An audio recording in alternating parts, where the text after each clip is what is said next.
I grew up during the Civil War. Every concentration of people was a potential terrorist target. Do you become desensitized to the violence? You need to survive. This was not some abstract concept to you. The worst form of violence is poverty. We have a very special role in Colombia. The University of Notre Dame asks what happens the day after. Are there any other universities that are being asked to monitor the peace? We're the only ones. You address the UN Security Council. Signing comprehensive peace accords is worth it.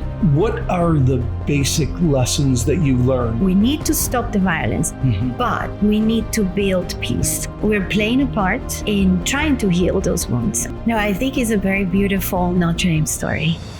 From the campus of Our Lady's University, this is For Good, Stories from Notre Dame, a behind-the-scenes glimpse into life under the Golden Dome and the powerful stories that drive Notre Dame to become a force for good in the world. Hello and welcome to For Good, Stories from Notre Dame. Today, I am thrilled to be joined by Josefina Echavarria Alvarez, the director of the Peace Accords Matrix program at the Kroc Institute for International Peace Studies within the Keough School for Global Affairs. As part of her important role, Josefina leads the Barometer initiative in Colombia, which officially monitors the implementation of the 2016 Colombian Peace Accord, an historic agreement that ended a 52-year-long conflict between the Colombian government and the former Farc Revolutionary Armed Forces. Today, we will discuss how the critical work of the Peace Accords Matrix program is helping Notre Dame to become a global leader in conflict resolution and peace building around the world. Josefina, it's a thrill to be with you today. I'm really excited about our discussion, but maybe we can begin by just telling us a little bit more about your background. Where did you grow up? Tell us a little bit about your family, your education, and how this prepared you for the important role that you do today. Thank you, Louis. It's such a pleasure to be here with you in this Hesburgh auditorium that we love so much here at the Keough School. I'm originally from Colombia, and I grew up during the Civil War, during the armed conflict. So there was a lot of violence, well, thank God, not in my family, but all around me. And did you grow up in Bogota? No, that was in Medellin. In Medellin. But I grew up during the time in which there was this booming of the drug trafficking. Yes. And so there Pablo was Escobar era. Infamous home to Pablo Escobar. Yeah. See. And there was like this open war between the state and of course the drug trafficking. Right. But we had other armed actors like the guerrillas and the paramilitaries. And it was pretty messy. It was pretty violent. And, you know, the civilian population, we were in the midst of it all. Right. And as I was growing up, we had a lot of, you know, security concerns, security limitations. And with time, I think that growing up in that situation, you're very much aware of how much violence can impact the well-being of communities, families, but also societies at large. So I can't imagine in some ways being your parents and having to worry about you as a teenager in Medellin during that period. And do you become over time desensitized to the violence? What kind of precautions did you have to take every day growing up in that environment?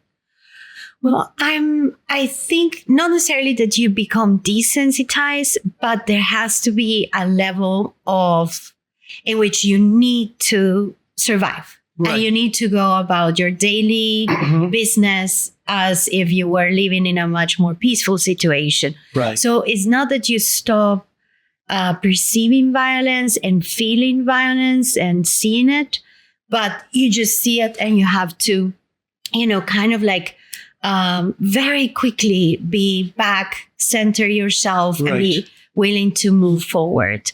I think that what does happen is you become, I think, desensitized to the amount of security concerns that you carry your life with. So, for example, limitations of mobility. So, not to be able to leave your house after dark, or to make sure that every time you wanted to go somewhere for holidays, you had to take a plane. That my generation was never able to go on a road trip, for example. Because the roads were, especially in rural areas, were so dangerous. And I think that, we had so many security threats at school, in the supermarkets, in the shopping malls, so concerts. So basically, every concentration of people was a potential terrorist target. So you become very, like in little atoms, right? So you in some ways can relate to people all over the world that are in war conflict zones, that are living in peril, and growing up this way, it has led you to a calling to try to kind of resolve conflict. Yeah. I mean, I studied international relations, and I worked for many years in development projects, working with not necessarily what we call direct violence. So with war, but working with questions of poverty and inequality and vulnerable communities, which is another type of violence. Very often the result of war, and very often also feeding the war. Right? As Gandhi said, right, the worst form of violence is poverty. Exactly. So that they're so interrelated. So where did you study? Did you study in Colombia? Yeah. Okay. I studied my undergrad in international relations, and then I work with these larger development projects, in which we try to support communities have access to potable water and to sanitation systems. And I started working as a mediator among the local communities, the water companies that were providing the goods and services, and different armed groups. So almost like a community organizer would be here? No, like really mediating on the side of the companies. Okay. So that the companies could make the investments, could move the machinery, etc. Provide potable water to, if you don't have clean water, that's the beginning and the end of life. Right. So I started working a lot as a mediator, trying to make sure that the projects that we were trying to start in those vulnerable communities, that they responded to community needs. And those community needs were not just physical, but they were also spiritual and cultural needs. So trying to mediate that so that we could provide potable water and sanitation services in the most appropriate way, which in the end is the most sustainable way, because no matter how wonderful technical solutions are for, conflict transformation, development, or sustainability, they need to have an ownership by the communities that are receiving those projects or that are participating in those projects. If there's no ownership, those solutions are, very superficial. Tenuous. The moment that the benefactors, the donors, or the companies turn around, people just don't use them. So how do you learn about the Peace Accord Matrix program here at Notre Dame, and when did that relationship begin? Well, I've heard about the University of Notre Dame because they were, part of a lot of different peace initiatives in Colombia since the 1990s. Okay. And the Kroc Institute has an amazing reputation in peace studies around the world. So I have a master's program in peace studies. I have a doctorate degree in peace studies. From where? Where did you do that? From Austria. Oh, from Austria. Europe. Yes. And Spain. Yes. So I studied in Europe my graduate degrees, and then I worked at the University of Vienna and the University of Innsbruck for many years. Oh, fantastic. And during that time, so I got to learn about the Peace Accords Matrix actually, because I came here in 2018 to one of the courses that was offered at the university. And I was so impressed when I met the former director of PAM, David Corrett, Right. because I couldn't believe that a university would actually care so much for peace building that they would monitor the implementation of the accord. The accord of the country where I grew up. You know what I mean? Like the country where I grew up in the midst of the war.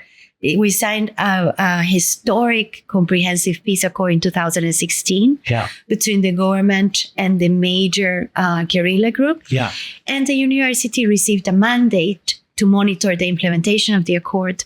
So when I came here and I met the team and I met the director, I was like, just so grateful. Wow. You know, to the University of Notre Dame that is taking on this role and taking on this task that has a real impact. So you, having grown up in that violence, this was not some abstract concept to you.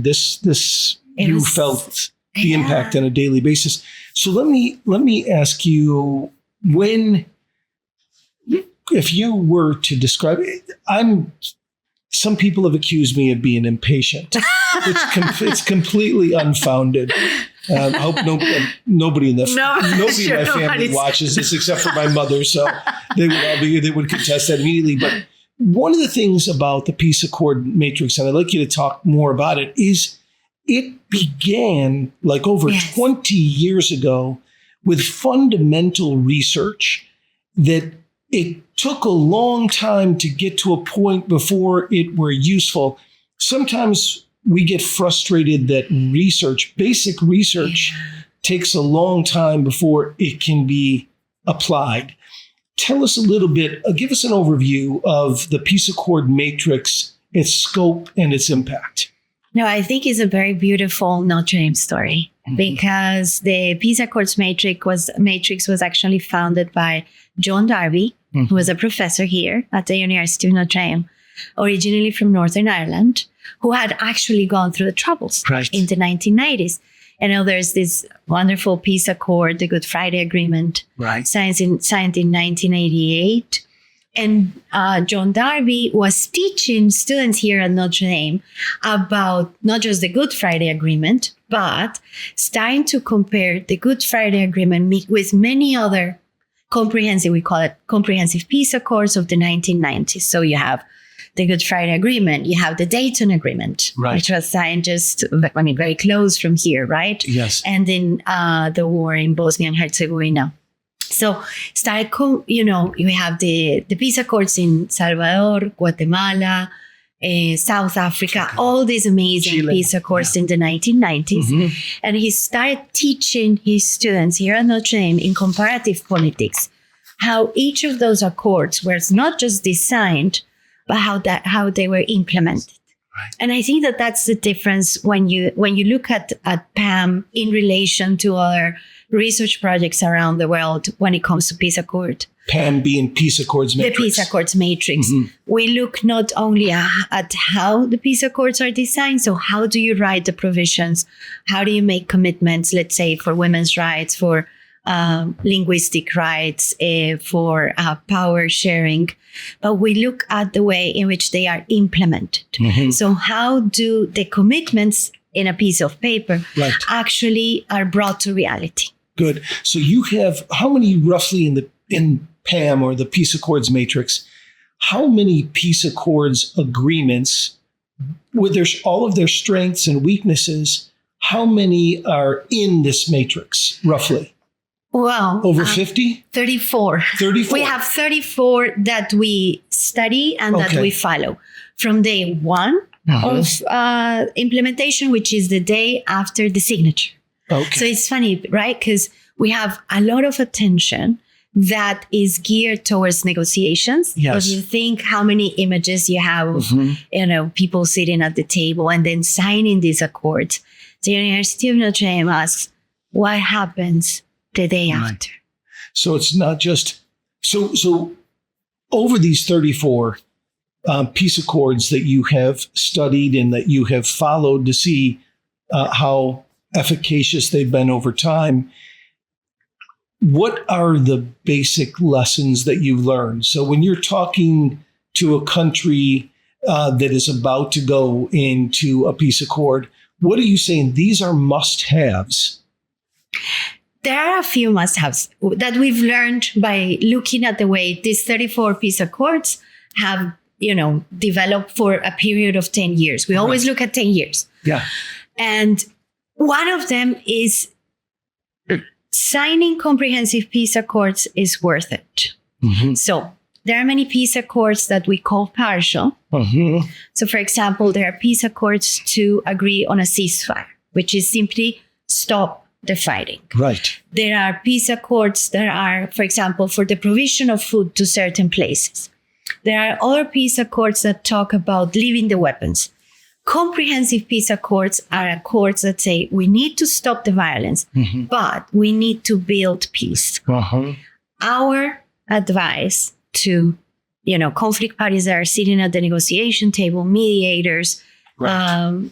Public officials, diplomats, it is worth to ask yourself, what are the underlying patterns of violence? Stopping the violence at the surface is important, but the peace accord has to look beyond that, mm-hmm. and has to look at questions of inequality, mm-hmm. has to look at questions of justice. Yeah. So we're saying, not just don't think only about how to stop the violence. Mm-hmm. Let's think about what are the social transformations, what are the dynamics underlying that violence, because a peace accord is an amazing opportunity. Right.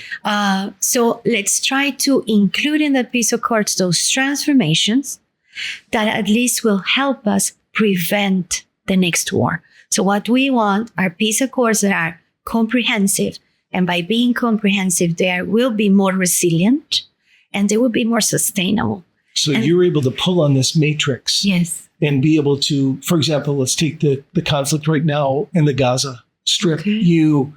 If and when they are ready to look at a peace accord, they could come to Notre Dame and the peace accords matrix, and you could give the council to say, these are component parts that would be necessary for a comprehensive peace accord.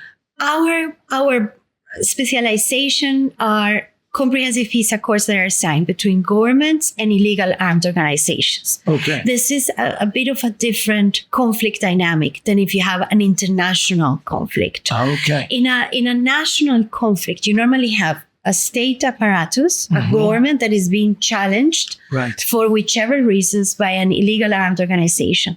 It brings along certain conditions for the peace accord. The first one is you have to live in the same territory after you sign the peace accord. So for us, one of the most important questions always when designing and implementing the peace accord is we need to think that we will be sharing the same territory, mm-hmm. that we will be sharing resources, that we were thinking about how to create new institutions or transform these institutions so that we have so that the well-being is more equally distributed. So this is more for civil wars. Yes, and for armed conflict. Yeah. For armed conflict and within one country typically. Yes. So tell us a little bit more about the Barometer initiative in your own country, Colombia. Yeah, so we have a very special role in Colombia because the University of Notre Dame was providing, because we have this amazing matrix, which is the biggest database around the world by a university on the implementation of peace accords. Mm-hmm. During the negotiations that started in 2012, under the leadership of President Juan Manuel Santos, the university, our team here started noticing that there were a lot of people that were logging into our website and downloading our data and using the implementation narratives that we publish there. And you can do this by matrix, right? Yeah. And then around 2014, some of the negotiators directly came to the University of Notre Dame and said, can you provide us with technical advice on certain topics that we're negotiating? For example, transitional justice.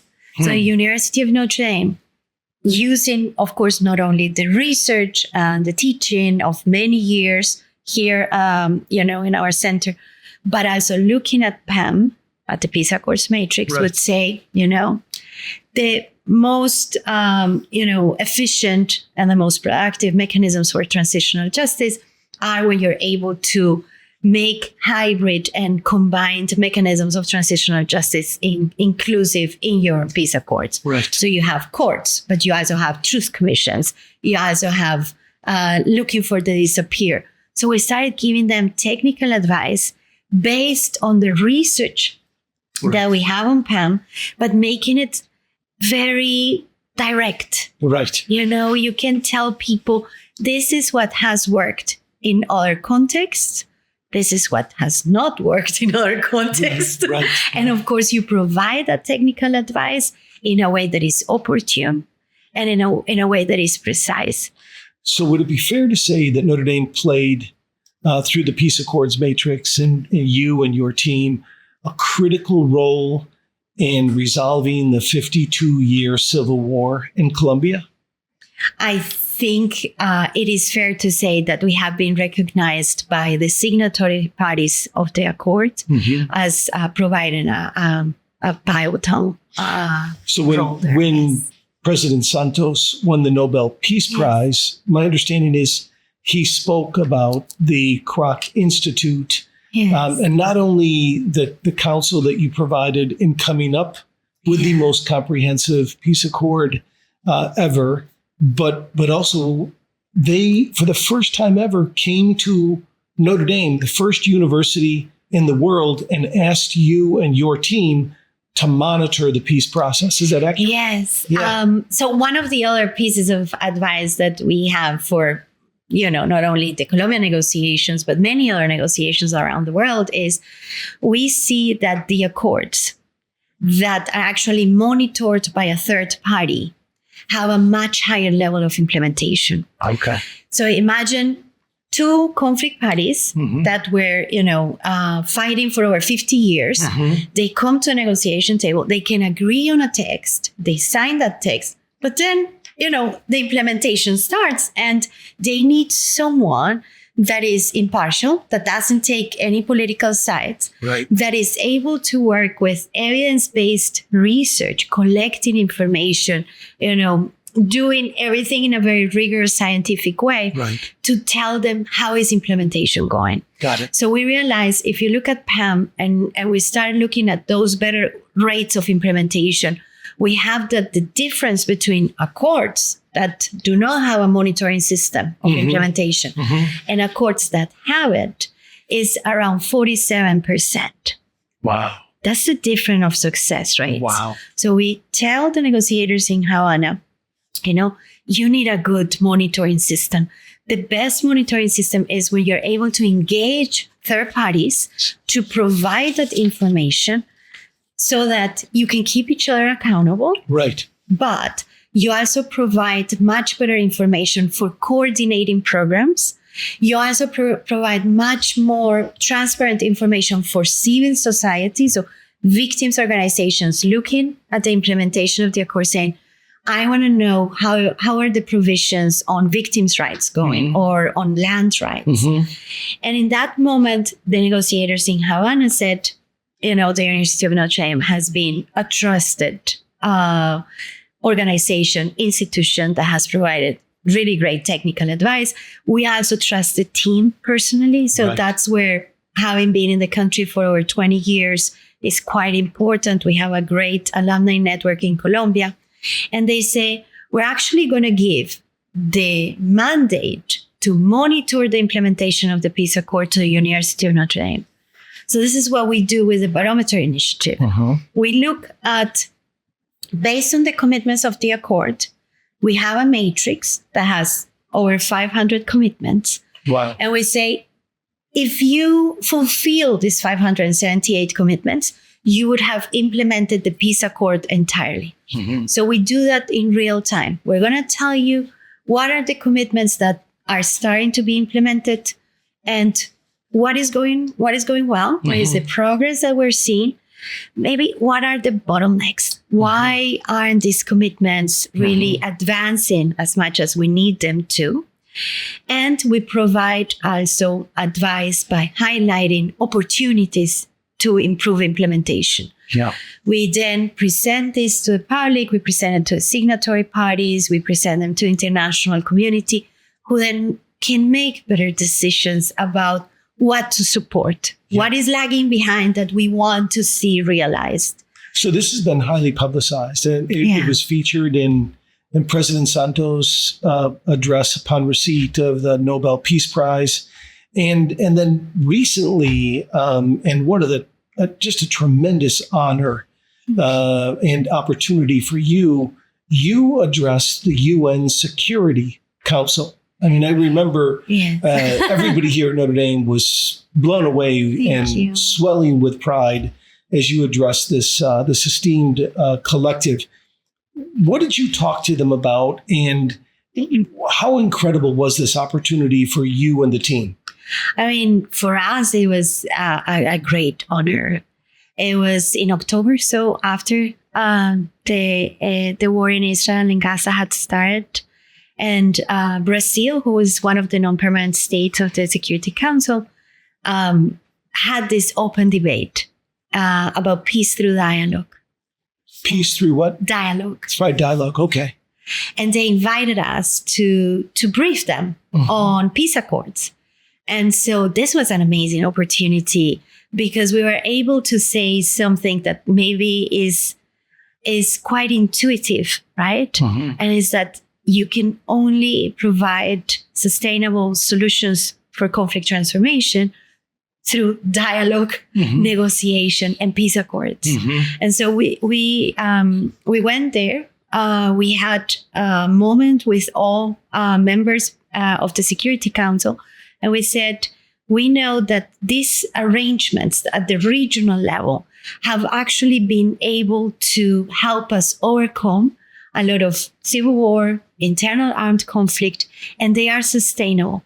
They're sustainable if they're comprehensive, right? If they bring in all these topics, if you have the major signatory conflict parties at the table. They are also sustainable if you have third-party monitors helping the signatory parties move forward. And one thing that I believe speaks very well to the mission of the University of Notre Dame is we have also seen that the implementation of peace accords, when there is participation of civil society in the negotiations and in the implementation, not only, but also victims. So when you put the civilian population that has suffered the war, that is the most impacted by the new wars, if you actually make them the protagonist of your peace accord, you have very good chances of that accord being implemented. So you shared all these insights with the UN Security Council. And so what ensued? Are there people from around the world that are asking for you and your team here at Notre Dame to weigh in on the conflicts that they're experiencing? What has been the repercussions of this? Well, I think that the direct repercussions of this is that we have been invited to participate very actively in shaping the Summit of the Future. This is a process that started last year at the UN, where civil society organizations, of course, as university, we're part of the academia, can submit recommendations and suggestions for this summit that is taking place in September this year in New York. Okay. In which what you're going to see is a sort of a similar charter for the UN. Okay. The UN has issued a lot of different global policies. It has tons of documents, etc. So this is an effort to kind of like bring together the charter of the UN, but especially the framework for operations of the UN in a much more coherent way. We've been invited to participate with written input, with virtual input in conversations. And the current Zero draft mentions specifically the importance of peaceful arrangements and settlements of disputes. Fantastic. That's terrific. So just, you know, contributing to a global framework. But you're not, the Barometer initiative in Colombia is not all that you're doing. No. Tell us about some of the engagements in the Philippines. So we're very, very happy because in the second, third week of March, we were able to launch our Peace Accords Matrix Mindanao project. Okay. So the Mindanao region has been a region that if I was sitting a couple of weeks ago with the signatory parties to the agreement, this was an agreement signed in 2014. And if you ask them, so what do you think about this agreement? How do you see this agreement? And I was very happily surprised when one of the representatives of the Moro Islamic Liberation Front, so the former armed organization, told me, you know what, this agreement really tackles what for us are the underlying causes of the war, which are, of course, questions of autonomy for the region, but also questions of religious freedom and political participation. And I said, that we have the beginning, at least really looking great if you have the signatory party saying, we have an agreement that we know tackles the underlying causes of the conflict. Similar to Colombia, the University of Notre Dame has been part of a lot of peace building initiatives in the Philippines, but specifically in Mindanao since the 1990s. Wow. You know that in fact, the first global summit of the Catholic Peace Building Network, which is directed by Jerry Powers here at the university, was actually in Mindanao in 2005. So the first meeting of CPN was there. And so we have been involved with civil society organization, establishing relationships of trust with the government of the Philippines, with the Islamic Liberation Front for many years. And they also saw that their peace accord was not being implemented really according to plan. We, of course, had COVID. That was very difficult in so many respects. Yeah. And in 2022, they came to the University of Notre Dame and said, we would like to also give you the mandate to monitor the implementation of this part of the accord, this denormalization agreement, that if we're able to have the support of the university with a matrix, with a team on the ground, with reports that tell us the current status of implementation, but again, the problems, the milestones, and the opportunities, we believe we're going to be able to move this process forward. So we received this mandate in the accord. This mandate is not only for the Kroc Institute, but also in partnership with Catholic Relief Services. So right now we have a staff of 5 people dedicated to this. And hopefully very soon we're going to start seeing the first reports, but already the launch of the project was a great success. So is this largely unprecedented? It seems to me like human rights organizations typically would be asked to intervene in areas of conflict and work on the monitoring of peace. Are there any other universities like Notre Dame that are being asked to monitor the peace, help to design the peace accord and monitor the peace? No, we're the only ones. I think we're very lucky. And I think that for many civil society organizations engaged in peace building, and for many signatory parties around the world, for many conflict parties that are trying to come together around a negotiating table, for a lot of mediators, guarantors, and facilitators around the world, the University of Notre Dame is really unique. And I think that what makes us unique is not only, of course, that we have this amazing database that nobody else has. So our research is very important, but I do think that it is the mission of the university what sets us apart, what allows us to say, this is research and this is science, this is evidence-based data that we're using, but we're using this as a service to the world. Right. And as a service that does not take sides politically with those who participated in hostilities, but it always takes the side of the most vulnerable. And I think that it is that combination of being, high quality research with this spiritual commitment that sets us apart. That's beautiful. I mean, that's really powerful. That's research for the common good. It's how Notre Dame finds a way to be a force for good in a world that's deeply in need. You embody and your team, all of that in very powerful and poignant ways. When you think about this work and your engagements now over the years, do you worry about yourself and your team at times? Do you feel the perils of the conflict? Do you feel danger?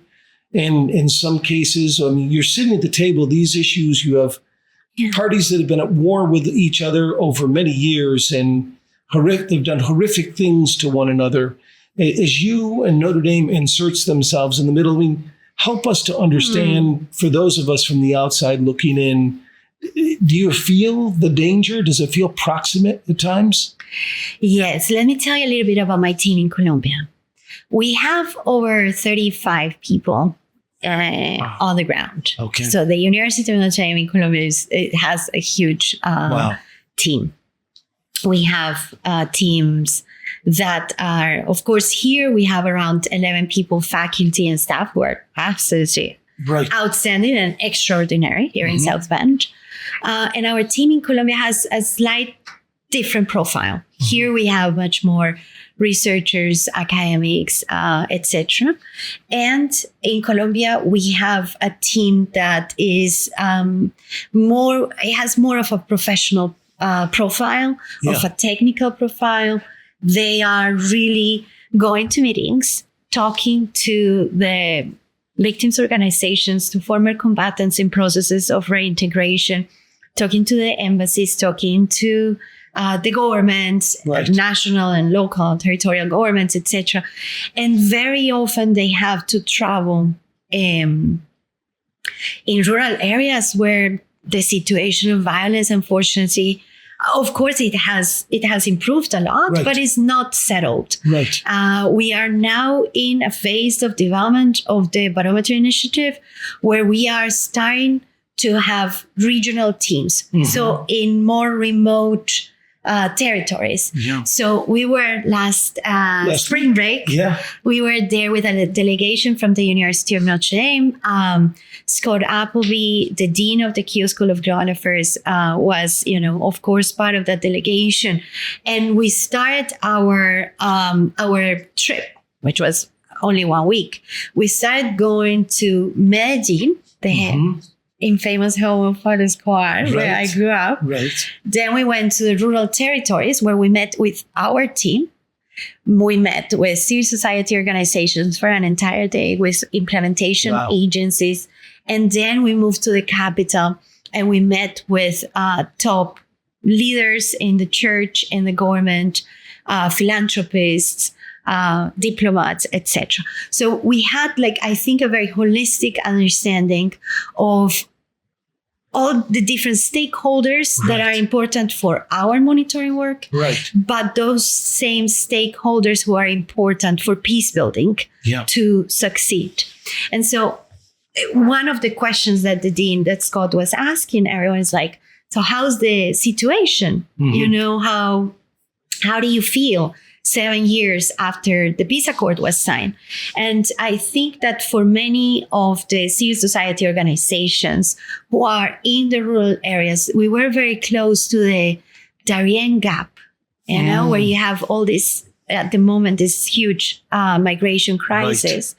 They were saying, there are so many other illegal armed organizations that are present in our territories. They are making it very difficult for us to participate fully in politics, but also they make it very difficult to even be able to engage in land reform, socio-political transformations. There was a phrase that I liked very much from one of our friends, representatives of civil society organizations, speaking about the role of the church, of the Catholic Church in those territories. And she said, well, there are no other vests allowed here except the Catholic Church. So you have all these people going into, there are many of these places where you can only go on a boat on the river. There are no roads, not paved roads. Yeah. So you normally have a vest with the sign of your organization, like here. Yeah. And they say, there are no other vests allowed. Only the church can go to certain territories.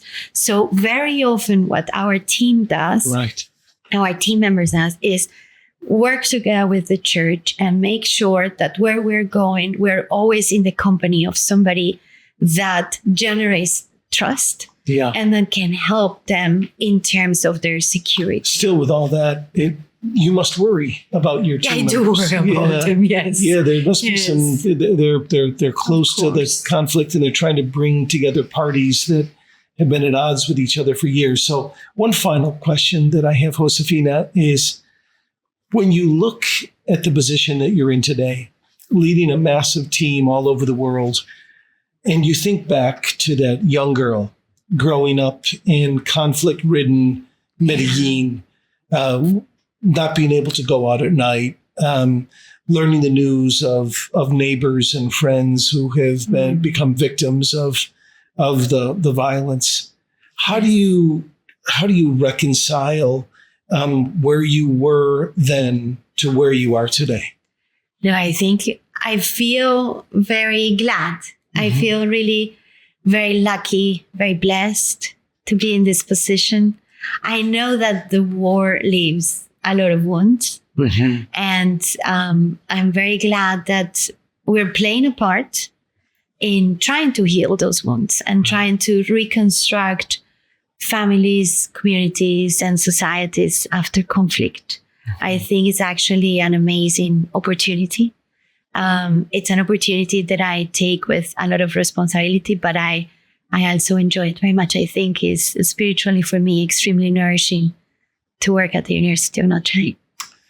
We're so proud of you and so grateful to you and your team for the incredible ways that you are making the mission of Notre Dame relevant to people who are deeply in need. And we always close these interviews, and maybe in no more poignant way than today, with a prayer to Our Lady, Notre Dame. And today, in this Easter season, the season of hope and of resurrection, how timely. Let us all think about those who are victims of violence, those who live in fear day in and day out. And let us offer a special prayer for the peace builders, the peacemakers. So please join with us. Hail Mary, full of grace, the Lord is with thee. Blessed art thou among women, and blessed is the fruit of thy womb, Jesus. Holy Mary, Mother of God, pray for us sinners, now and at the hour of our death. Amen. Amen. Josefina, God bless you. Thank you for what you're doing. Thank you so much. And our prayers with your team. God bless all of you. Go Irish, and let's make an impact in this world. Thank you. Thanks.